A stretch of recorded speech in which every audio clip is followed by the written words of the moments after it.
Amen. Worldview is the series that we were in right now. If we could have just a little bit of fun, those of you who are out there online, as well as those of you who are here, and I need you to help me out by filling in the missing word to the line of the song that I'm about to give to you. Don't worry, I'm not going to sing it. I'm just going to state it. So here it is. Here's the line to the first song that we want to reference. It's this. What the world needs now is love. That's right. I hope you got that online because they did great here, or at least this half did. I'm not sure about this half over here. What the world needs now is love, sweet love. Right, there we go. This could work, Daniel. You might need to have me up here on stage helping lead worship. I'm not sure. Really, we don't. So that's the first one. The second one is this. All you need is love. I believe that was the Beatles, right, that said that. And some of you may have heard of a guy named Dean Martin. Anybody know who Dean Martin is? He sang this song years ago. You're nobody until somebody loves you, right? All of us understand kind of the universal power and significance value of love. When we open up the Bible, we find statements like God is love. And all of us would attest to the reality that if there's anything this world needs more of, it's love. We need more love. All of us we're hardwired to receive love, and we're hardwired to give love. And we know one of Jesus' most often kind of repeated encouragements and commands was this command to love one another. So we all have this inbuilt need for love. We want to be loved, and then we also want to extend and give love to other people. We want to demonstrate that love to others.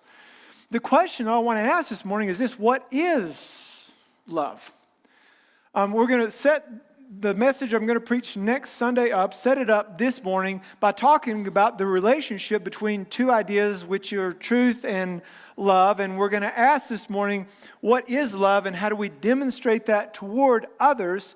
And the reason I want to do this is because love has really been co-opted in terms of the definition of what it is today. There was a book written in 2018 with this title, and we'll show this image up here on the screen. It is Love is Love. So if you're familiar with this image here, we've kind of got the rainbow colors, and what's happened is this idea, love is love. Love in our culture today, if you think about sort of the cultural worldview and definition of what love is a standalone, indiscriminate emotion that purifies and validates whatever it touches. So the idea is it's standalone. Love doesn't need anything else to be with it. It is indiscriminate. Love does not make any judgments. Love says everything is equal, everything is right. It is an emotion. It's a sense or a feeling, something that you carry with you. And as long as you have love, it both purifies, that is, it makes it right, and it validates anything that it's a part of. And so kind of the modern cultural worldview and definition of love is this. Essentially, when we think of love today through the lens of culture, love plus nothing. All you need is love in order to know that something is pure, it is holy, and it is right. Again, the idea is as long as you have love, you don't need anything else. And we just want to ask the question, really, what is love? And if you and I are going to be faithful to love others the way Jesus called us to love others, what does that look like in action? Well, that's what we're going to look at today. If you'll open up with me to 1 Corinthians chapter 13. If you're familiar with some of Scripture, the New Testament teaching, 1 Corinthians 13 is known as the love chapter, where in this chapter, Paul gives us a working definition of what love is. He begins by explaining kind of the supremacy, like the value of love in the first three verses. And then in verses 4 through 7, he gives us an operating definition of what love is. So let's dig in to what Scripture says as we try to have a biblical worldview of this very important topic of love. 1 Corinthians 13, verse 1. It says, if I speak with the tongues of men and of angels, And Paul was having issues within the church of Corinth with the misuse and abuse of spiritual gifts, speaking in tongues and other things. And he says, if I speak with the tongues of men and of angels, but do not have love, I have become a noisy gong or a clanging cymbal. If I have the gift of prophecy and know all mysteries and all knowledge, and if I have all faith so as to remove mountains, but do not have love, I am nothing. And if I give all my possessions to feed the poor, and if I surrender my body to be burned, but do not have love, it profits me nothing. So up until this point, Paul, the narrative that he's giving us here is pretty consistent with the narrative that we would understand from culture. And that is love is this very important, valuable, supreme thing. But when Paul's talking about love here, one thing, and we'll see the continuation of this in just a moment, when Paul writes the word love here, there are several words that he could have used, original Greek words. One of the words that he could have used was the word eros. It's the word from which we get our word erotic. It has to do more with the sensual type of love. And that type of love was focused primarily on what it can get from another person. When Paul writes here, he uses the word agape. And if you're familiar with this, agape love is not so much focused on what it can get as it is focused on what it can give. So this agape love is kind of a self-sacrificial type of love. It's the same kind of love we find referenced 1 John 3:16 as he helps define love. He says, we know love by this, that is the agape form of love, that he laid down his life for us, and we ought to lay down our lives for the brethren. So this valuable love that Paul is talking about here is not a self-seeking kind of love, as we'll see in just a moment. It is a giving, committed, loyal kind of love. It is agape love. The question comes, how do we demonstrate that, and what does it look like in action? Well, Paul begins to give us a picture of what love looks like, how we define it, what it looks like in action, when he says in verse 4, he says, love is patient. Love is kind. And to this we say, yeah, that's good stuff, Paul. We appreciate love is patient and love is kind. That really fits within the cultural narrative and cultural worldview of what love is. Love is patient, love is kind, is not jealous. You know, when you see someone operating out of jealousy, that love is not attached or associated to that. Yes, Paul, amen. Love does not brag and is not arrogant. Can we say amen to that? That's right. We like what Paul is saying here. It's not puffed up, not conceited. Verse 5, it does not act unbecomingly. In other words, it's always appropriate and considerate in its actions. It does not seek its own. So love here, the true definition of love, it's not self-centered. It's other-focused, not self-focused. It does not seek its own. It's not easily provoked. Again, it's patient. It's not impatient. Does not take into account a wrong suffered. It's forbearing. It's not quick to be offended. So in verses 4 and 5, hopefully, as you see this, you're thinking, this is a great description. This is a great explanation of love in action. But then Paul gets to something in verse 6. And this is where I want to land. And when we think about this topic of what is love, and specifically what is the relationship between love and truth, Paul helps us see something very profound and powerful in verse 6. When he says, love does not rejoice in unrighteousness. In other words, love does not celebrate unrighteousness. Love does not celebrate sin. Love does not say, yes, go and move in whatever direction you want to move in unrighteousness and sin. Love does not rejoice in unrighteousness, but look here, it gets even better.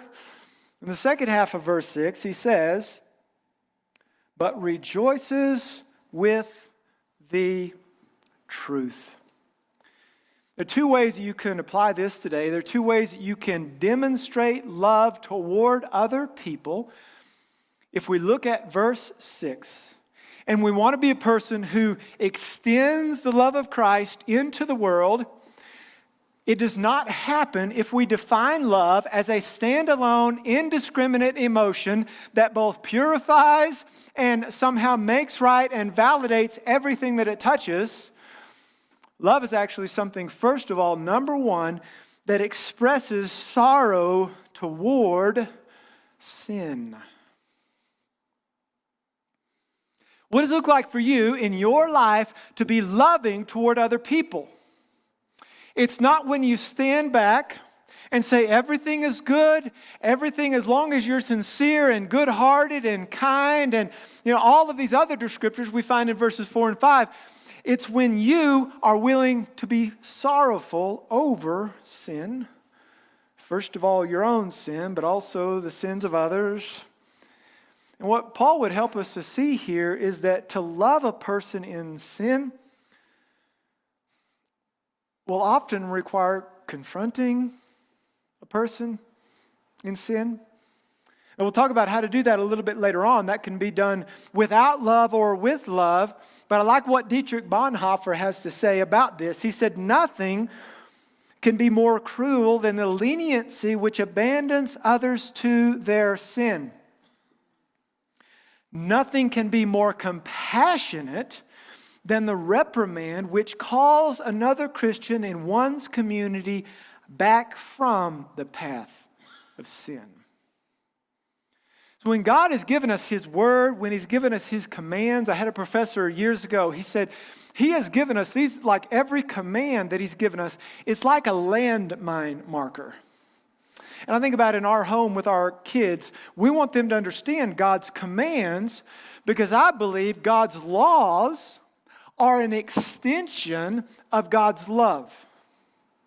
Every time God tells us a command, He's not giving us that command to remove us from joy. He's giving us that command so that we can live in and with joy. And so what love does for us here is it cares so much about the individual that it expresses a sorrow. It doesn't rejoice over sin. It's actually just the opposite. There is a deep-rooted sorrow over sin.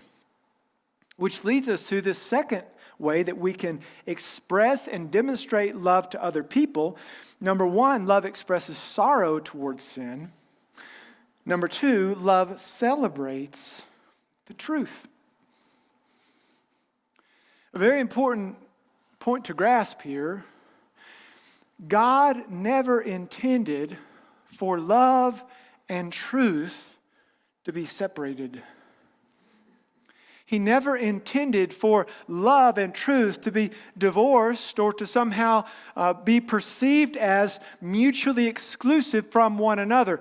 Rather, it's God's intent here. Love rejoices in truth, that love and truth would realize they operate best when they operate in harmony with one another. And so when God gives us His laws, when He gives us His truth, those things are actually extensions and expressions of His love because He wants something for us, not just something from us. So this idea that, well, you have to either be a loving person who's indiscriminate, who can never say something is wrong, or you can be this judgmental, bigoted, intolerant, whatever, who you're totally focused on truth. This false dichotomy that's being created according to the cultural worldview of love is false, according to what Paul teaches here.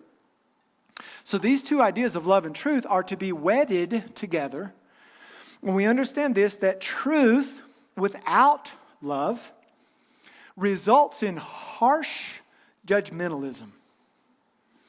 So if you have truth, but you don't have love, you cannot have, as Paul says here, verse 4, patience.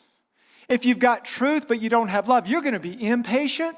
You're not going to be kind. You're going to be jealous. You're going to be arrogant. You're going to be conceited. But if you have love mixed with truth, you can have both. So we see here that truth without love results in harsh judgmentalism. And this is what we're seeing a lot of, I believe, presently. The corollary to that is love without truth results in celebrating sin. So here's just a kind of a quick survey of what's happened just in the last 10 years. Love, and in particular, I'll talk next week about the LGBTQ agenda and the push and the movement and all the things associated with it. But what's happened is over the last 10 years is we've gone from a place where there were certain things that were shunned to then they became accepted. After they were accepted, that they were condoned and they were even celebrated. And now we've moved to a place where they are mandated. And if you don't agree with and hop on board with and promote those very things, you're perceived as an intolerant, bigoted, out of date, all of these terms that are ascribed to folks who don't agree with that whole agenda. And so again, if we're thinking through biblical worldview and we really are serious about asking this question, how do we love people? If we're serious about loving others the way that Jesus has loved, it's not through defining love as this standalone, indiscriminate emotion that somehow purifies and validates whatever it touches. Rather, we see here that love is something that exists with truth. Now, there was an apostle of Jesus, follower of Jesus named John. He's known as the apostle of love.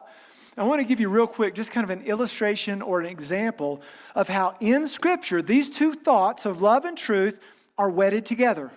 And I want to be kind of over the top about this because I really want this to land. So here's what John said. In his second letter, 2 John, verses 1 through 4, he said this. He says, "The elder to the chosen lady and her children, whom I love in truth. And not only I, but also all who know the truth, for the sake of the truth which abides in us and will be with us forever. Grace, mercy, and peace will be with us from God the Father and from Jesus Christ, the Son of God, in truth and love." Verse 4, "I was very glad to find some of your children walking in truth, just as we received commandment to do from the Father." His very next letter, as if they haven't gotten the point, important things bear repeating. He says this, 3 John, verse 1, to the elder to the beloved Gaius, whom I love in truth. He goes on, verse 2, "Beloved, I pray that in all respects you may prosper and be in good health, just as your soul prospers. For I was very glad when brethren came and testified to your truth." That is, how you are walking in truth. "I have no greater joy than this, to hear of my children walking in truth." The central truth that I want to give to you today is this, that true love is marked by love for truth. These two things are not mutually exclusive concepts, but rather they operate best when they operate together with one another. I want to show you a picture here of what it looks like when you operate with a desire for love and a desire to be affirming, but you ignore truth. We've got a video if we could show this as an illustration.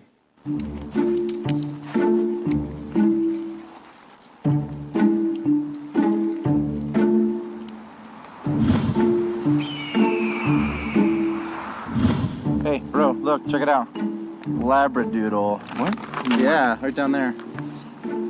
Oh, I love a good breed. It's so good. Yes, half lab, half moodle. Wait, what? Incredible. Noodle? Yeah. No, that's not a thing ever. No, it totally is. A moodle. Isn't that Dave from Econ? Oh, yeah. What is he doing up here? He's probably just enjoying the view, man. Wait, isn't Dave blind?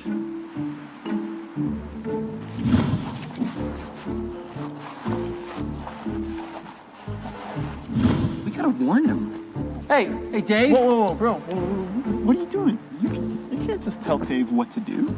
Wait, why? Are you blind? No. Okay, so then you don't know what Dave's gone through. You can't really relate to him, man. Just let him be. He's totally fine.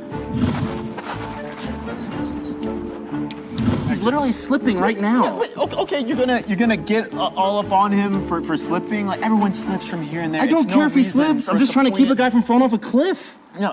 Okay, listen.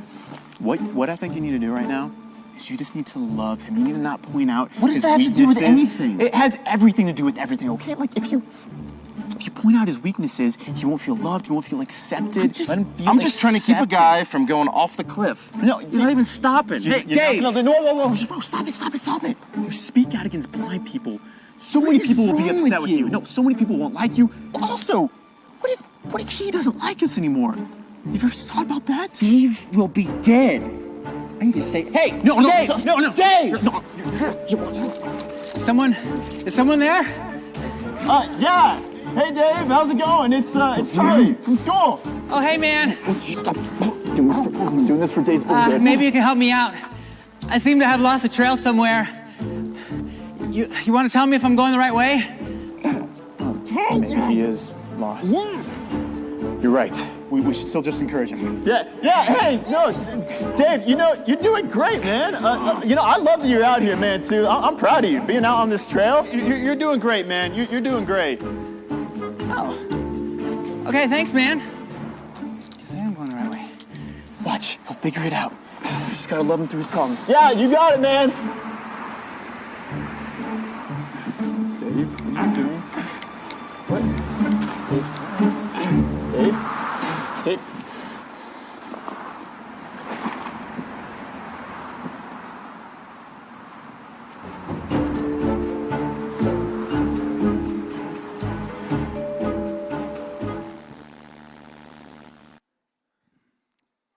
I think we all understand intuitively it's illogical to try to dissociate love and truth. Yet, that's exactly the narrative that you are given consistently. When you see children that wear the Love is Love shirts with the rainbow colors, and when you see children with scripture on their shirts saying love one another, the idea is love is this indiscriminate emotion that purifies and somehow validates everything that it touches. But the thing I hope you grasp today, if we're going to have a biblical worldview of love, is that love is not opposed to truth. Truth is not opposed to love. That true love is marked by love for truth. If we want to know what Jesus meant by what Jesus said, the best way that we discern that is by looking at how Jesus lived. There was one occasion in Jesus' life and ministry where there was a lady brought to him in the middle of one of his teaching sessions. In the middle of this session, some men brought this woman who, it says, was caught in the very act of adultery. Interestingly, the man was not brought forward, which shows you the motives and intents of the group who brought the woman. But they brought this woman there to test Jesus, and they said, here's what the law of Moses says we should do with this woman. We should stone her. And so Jesus, if you're familiar with the story, gets down and begins to take his finger and trace it through the ground, the sand. We don't know exactly what it was that he was drawing. But as he did this for a few moments, just a few moments into this interaction and this exchange, he says to the crowd, he says, whoever is without sin, go ahead, cast the first stone. And John tells us there in John 8, he says, they began with the oldest to the youngest to turn away one by one because no one had the ability, no one had the authority to stone this woman because they all had sin in themselves. And if you picture this woman who's been brought and embarrassed and humiliated and now they're trying to make sport of her openly in this religious setting, could not be more humiliating. And then you look to this very popular religious teacher to wonder, what is he going to do with me and my sin? How is he going to respond? Is he going to be like every other religious teacher that I've ever met and judge me and condemn me and pronounce this sentence of death upon me? And she begins to get this sense that maybe Jesus is not like these other religious leaders. And Jesus has this powerful interaction with this woman. We read in verses 10 and 11 of John 8, when he says to her, he makes this comment. He says, straightening up, Jesus said to her, woman, where are they? Did no one, and here's the key word, did no one condemn you? That's exactly what she would have expected. Friends, do you know what people expect if you're in a relationship with them and those people are in some kind of sin, they're in some kind of life that they shouldn't be in, whatever it is, they expect condemnation. Well, here's what Jesus gives to this woman. She said, no one, Lord. And Jesus said, I do not condemn you either. So God's heart and his desire, John 3:17, Jesus was not sent into the world to judge the world, but that the world through Jesus might be saved.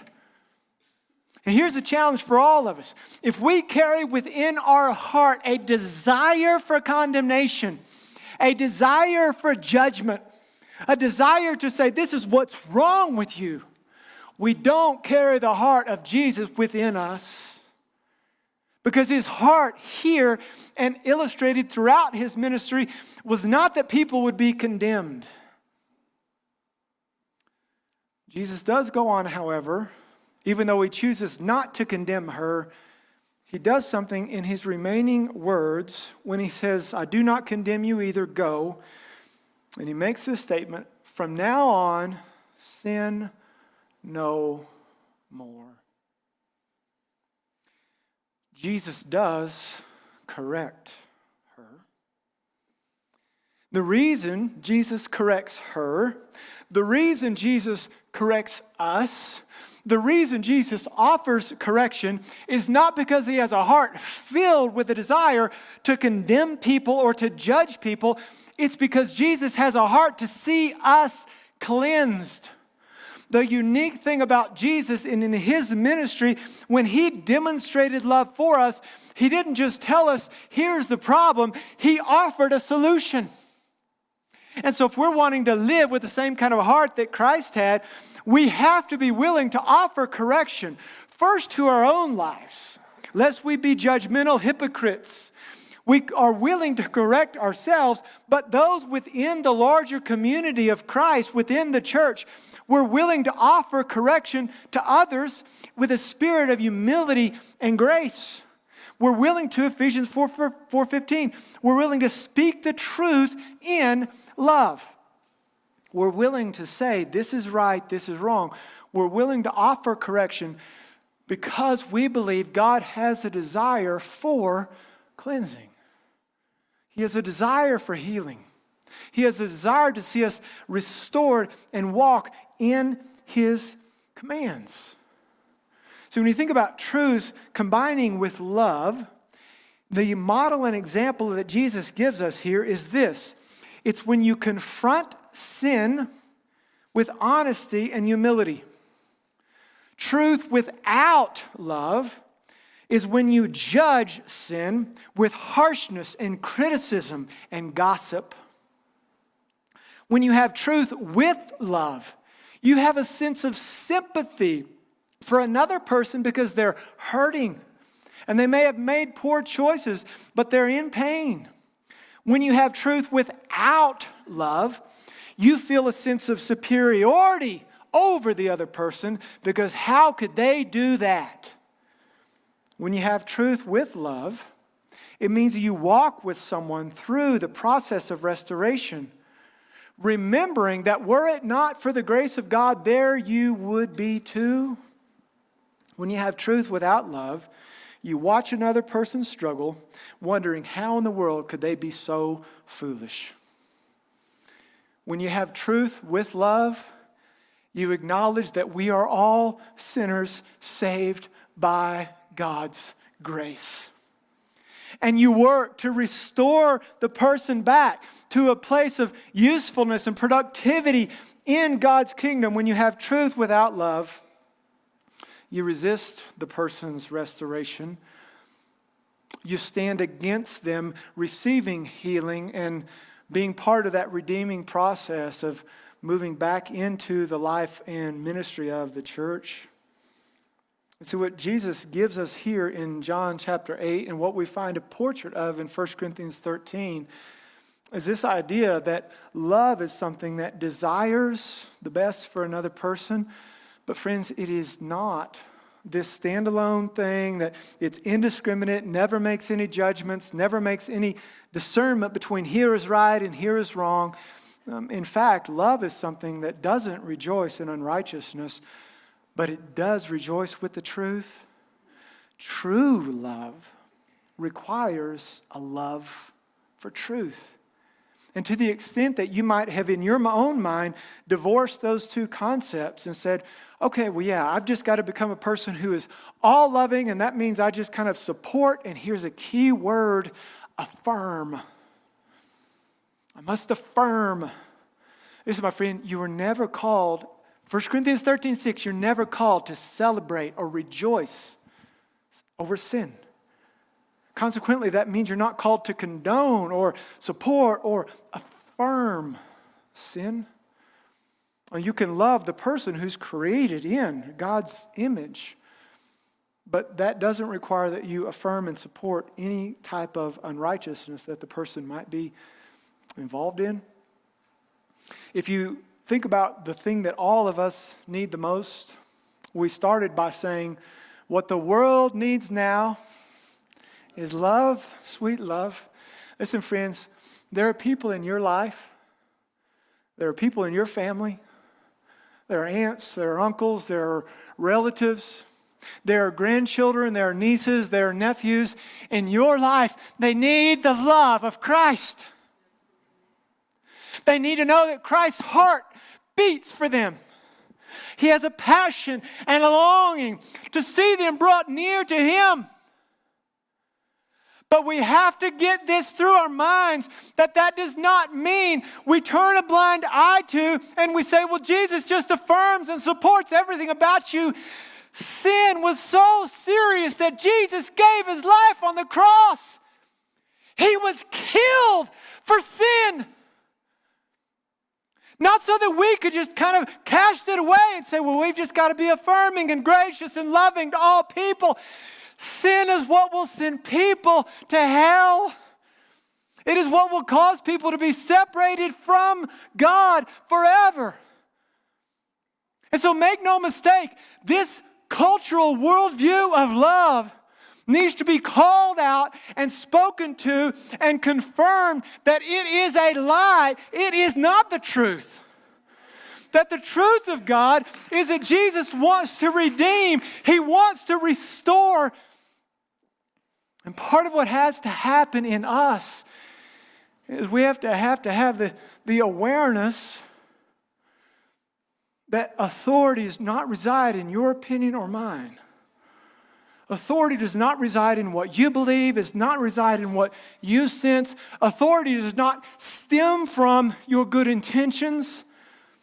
To live with a biblical worldview means that you rest your authority in the word that God has given us. And may we all hear and pray to God for this now, not so that we can become angry, grumpy, curmudgeons and fundamentalists who can't wait to go around and tell people what's wrong with them. So just right now, real quick, if you, because of hearing this, you can't wait to get out there and tell somebody what's wrong with their life, we miss the heart of all this. The heart of a person, I believe, who has the heart of Christ is somebody who is sorrowful over sin. They're genuinely broken. that they genuinely believe because a person is erred from God's commands, that they are going to suffer as a result of that, both temporarily as well as eternally, if they don't find hope, forgiveness, and life in Christ. And when you're armed with that sorrow and that brokenness, then we're at a place where we can rejoice in the truth. We can speak the truth in love. And my prayer for you today is, if you've not received that kind of love, if you were raised up in an environment of harsh judgmentalism, if you were raised up where there was a big emphasis on truth, but you've never known and embraced for yourself that God is so passionate and loving towards you that He sent Jesus down on the cross for you, I pray this very day that God's Holy Spirit would pour His love into your heart, so that you could begin living with a posture toward other people in your spheres of influence that is loving and honest toward others. And if you're here today and you're at a place where you have been tempted to try to, or just think that you should affirm anything and everything because love has been the motive of your heart, my prayer for you is very simply, you would redefine love. And you would understand true love requires a love for truth. Father, I pray this day, as we open up your word, thank you for speaking to us. This to me seems to be a topic it's easy to get into a ditch. It's easy to go wrong in one direction or another. It's easy to move into this kind of harsh judgmentalism where we're right and you're wrong. On the other hand, it's easy to move into kind of a soft sentimentality that says we always have to affirm and embrace. And Father, would you lead us to be people who live with that connection of love and truth? Would you help us to see the clear teaching of your word is that love rejoices with the truth. Love and truth are friends. And if today love and truth need to have a vow renewal, or perhaps they need to be married for the first time in the heart of somebody here, would you through your Spirit be gracious and do that work? Each one of us are grateful for Jesus, that He loved us so much that He died for our sin. Not so that we can live to sin, but that we might repent from it and die to it ourselves. Father, I pray that your word would be planted deep into the hearts of your people today. Those who are online with us and those of us who are here in this place. We pray this in the great name of Jesus, the one and only. Amen.